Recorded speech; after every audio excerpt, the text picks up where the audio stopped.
मध्ये लोकांना अपेक्षित आहे की ज्या प्रकारे फास्ट लोकल या ठिकाणी थांबते दिव्यामध्ये, तशीच दिवा CST दिव्यापासून ज्याची सुरुवात जी आहे ती त्या ठिकाणी झाली पाहिजे, त्यासाठी वारंवार सगळेच लोकप्रतिनिधी या ठिकाणी आम्ही पाठपुरावा करतो। आज या ठिकाणी राजू पाटील देखील उपस्थित आहेत, त्यांची मागणी त्या ठिकाणी आहे।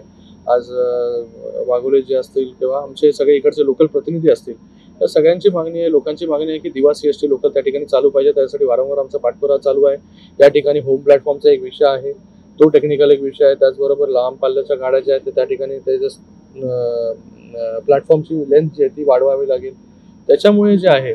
आणि त्याचबरोबर जेव्हा कुर्ल्याच्या पुढची जी 5वी आणि 6वी लाईन ती पण जेव्हा कार्यान्वित होईल, तेव्हा मोठ्या प्रमाणामध्ये जे आहे या पूर्ण सबर्बन एरियामध्ये आपण रेल्वे जे आहेत, ह्या ट्रेन जे आहेत, लोकल ट्रेन्स ह्या आपण वाढवू शकतो। आता 5व्या 6व्या लाईनमुळे पण अतिरिक्त रेल्वे जे आहेत त्या ठिकाणी सुरू झालेले आहेत, पण भविष्यामध्ये जी CST ला आपल्याला चालू करायची दिव्यावरून, त्याच्यासाठीही आम्ही वारंवार पाठपुरावा करतो। नक्कीच त्याच्यामध्ये यश जे आहे ते आम्हाला येणाऱ्या काळामध्ये मिळेल।